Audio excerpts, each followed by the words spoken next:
యెహోవా మోషేకు ఇలాగ సెలవిచ్చెను, నీవు 2 వెండి బూరలు చేయించుకొనుము, నక్షిపనిగా వాటిని చేయింపవలెను. అవి సమాజమును పిలుచుటకును సేనలను తరలించుటకును నీకుండవలెను. ఊదువారు వాటిని ఊదినప్పుడు సమాజము ప్రత్యక్షపు గుడారం యొక్క ద్వారము ఎదుట నీ యొద్దకు కూడి రావలెను. వారు ఒకటే ఊదిన ఎడల ఇశ్రాయేలీయుల సమూహములకు ముఖ్యులైన ప్రధానులు నీ యొద్దకు కూడి రావలెను. మీరు ఆర్భాటముగా ఊదినప్పుడు తూర్పు దిక్కున దిగియున్న సైన్యము సాగవలెను. మీరు 2వ మారు ఆర్భాటముగా ఊదినప్పుడు దక్షిణ దిక్కున దిగిన సైన్యములు సాగవలెను. వారు ప్రయాణమై పోవునప్పుడు ఆర్భాటముగా ఊదవలెను. సమాజమును కూర్చున్నప్పుడు ఊదవలెను గాని ఆర్భాటము చేయవలదు. అహరోను కుమారులైన యాజకులు ఆ బూరలు ఊదవలెను. నిత్యమైన కట్టడను బట్టి అవి మీ వంశముల పరంపరగా మీకు ఉండును. మిమ్మును బాధించు శత్రువులకు విరోధముగా మీ దేశములో యుద్ధమునకు వెళ్ళినప్పుడు ఆ బూరలు ఆర్భాటముగా ఊదవలెను. అప్పుడు మీ దేవుడైన యెహోవా సన్నిధిని మీరు జ్ఞాపకమునకు వచ్చి మీ శత్రువుల నుండి రక్షించబడెదరు.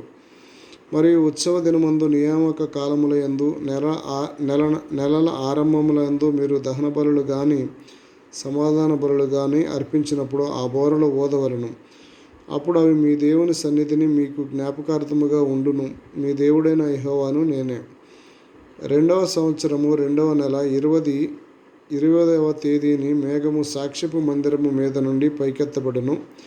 కనుక ఇశ్రాయేలీయులు సీనాయి అరణ్యములో నుండి ప్రయాణములు చేయసాగిరి. తరువాత ఆ మేఘము పారాను అరణ్యంలో నిలిచెను. యెహోవా మోషే చేత పలికించిన మాటను బట్టి వారు మొదట ప్రయాణము చేసిరి. యూదీయుల పాళెపు ధ్వజము వారి సేనల చొప్పున ముందర సాగిరి. అమ్మినాదాబు కుమారుడైన నయస్సోను ఆ సైన్యములకు అధిపతి ఇశ్శాఖారీయుల గోత్ర సైన్యములను, నూయారు కుమారుడైన నెతనేలు అధిపతి జెబూలూనీయుల గోత్ర సైన్యములకు, హెలోను కుమారుడైన ఏలియాబు అధిపతి.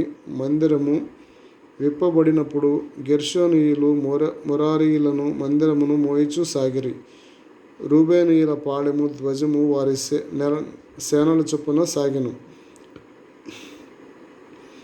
ఆ సేనలకు షేదేయూరు కుమారుడైన ఏలీసూరు అధిపతి. షిమియోనీయుల గోత్ర సైన్యములకు సూరీషదాయి కుమారుడైన షెలుమీయేలు అధిపతి. గాదీయుల గోత్ర సైన్యములకు దెయూవేలు కుమారుడైన ఎలియాసాపు అధిపతి. కహాతీయులు పరిశుద్ధమైన వాటిని మోయిచు సాగిరి. అందరూ వచ్చులోగా వారు మందిరమును నిలువబెట్టిరి. ఎఫ్రాయిమీయులు పాళెపు ధ్వజము వారి సేనల చొప్పున సాగెను. ఆ సైన్యమునకు అమీహూదు కుమారుడైన ఎలీషామా అధిపతి. గాదీయుల గోత్ర సైన్యములకు దెయూవేలు కుమారుడైన ఎలియాసాపు అధిపతి. కహాతీయులు పరిశుద్ధమైన వాటిని మోయిచు సాగిరి. అందరూ వచ్చులోగా వారు మందిరమును నిలువబెట్టిరి. ఎఫ్రాయిమీయులు పాళెపు ధ్వజము వారి సేనల చొప్పున సాగిరి. ఆ సైన్యమునకు అమీహూదు కుమారుడైన ఎలీషామా అధిపతి. పెదానూరు కుమారుడైన గమాలియేలు మనష్షీయుల గోత్ర సైన్యములకు అధిపతి.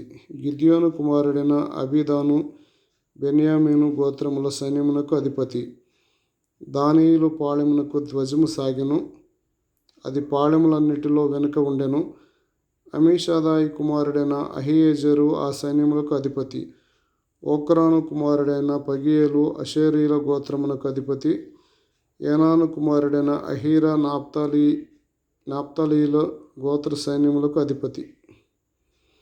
ఇశ్రాయేలీయులు ప్రయాణము చేయునప్పుడు తమ తమ సైన్యముల చొప్పుననే ప్రయాణమై సాగిరి. మోషే మామయ్యగు మిద్యానీయుడైన రెఊయేలు కుమారుడగు హోబాబుతో మోషే యెహోవా మాకిచ్చెదనని చెప్పిన స్థలమునకు మేము ప్రయాణమై పోవుచున్నాము. మాతో కూడా రమ్ము, మేము మీకు మేలు చేసేదము. యెహోవా ఇశ్రాయేలీయులకు తాను చేయబోవు మేలును గూర్చి వాగ్దానము చేసిననగా అందుకు అతడు, నేను రాను, నా దేశమునకు నా వంశస్థుల యొద్దకు వెళ్ళుదును అనెను. అందుకు మోషే, నీవు దయచేసి మమ్మను విడువకుము. ఎట్లనగా ఈ అరణ్యమందు మేము దిగవలసిన స్థలమును నీకు తెలిసి ఉన్నది. నీవు మాకు కనుల వలె ఉందువు. మరియు నీవు మాతో కూడా వచ్చిన యెడల యెహోవా మాకు ఏ మేలు చేయనో ఆ మేలును బట్టి మేము నీకు మేలు చేయుదుము అనెను. వారు యెహోవా కొండ నుండి 3 దినములు ప్రయాణము చేసిరి. వారికి విశ్రాంతి స్థలము చూచుటకు ఆ 3 దినముల ప్రయాణములలో యెహోవా నిబంధన మందసము వారికి ముందుగా సాగెను. వారు తాము దిగిన స్థలము నుండి సాగినప్పుడు యెహోవా మేఘము పగటివేళ వారి మీద ఉండెను. ఆ మందసము సాగినప్పుడు మోషే, యెహోవా లెమ్ము, నీ శత్రువులు చెదిరిపోదురుగాక, నిన్ను ద్వేషించువారు నీ ఎదుట నుండి పారిపోవుదురుగాక అనెను. అది నిలిచినప్పుడు అతడు యెహోవా ఇశ్రాయేలు వేవేల మధ్యకు మరలా రమ్మనెను.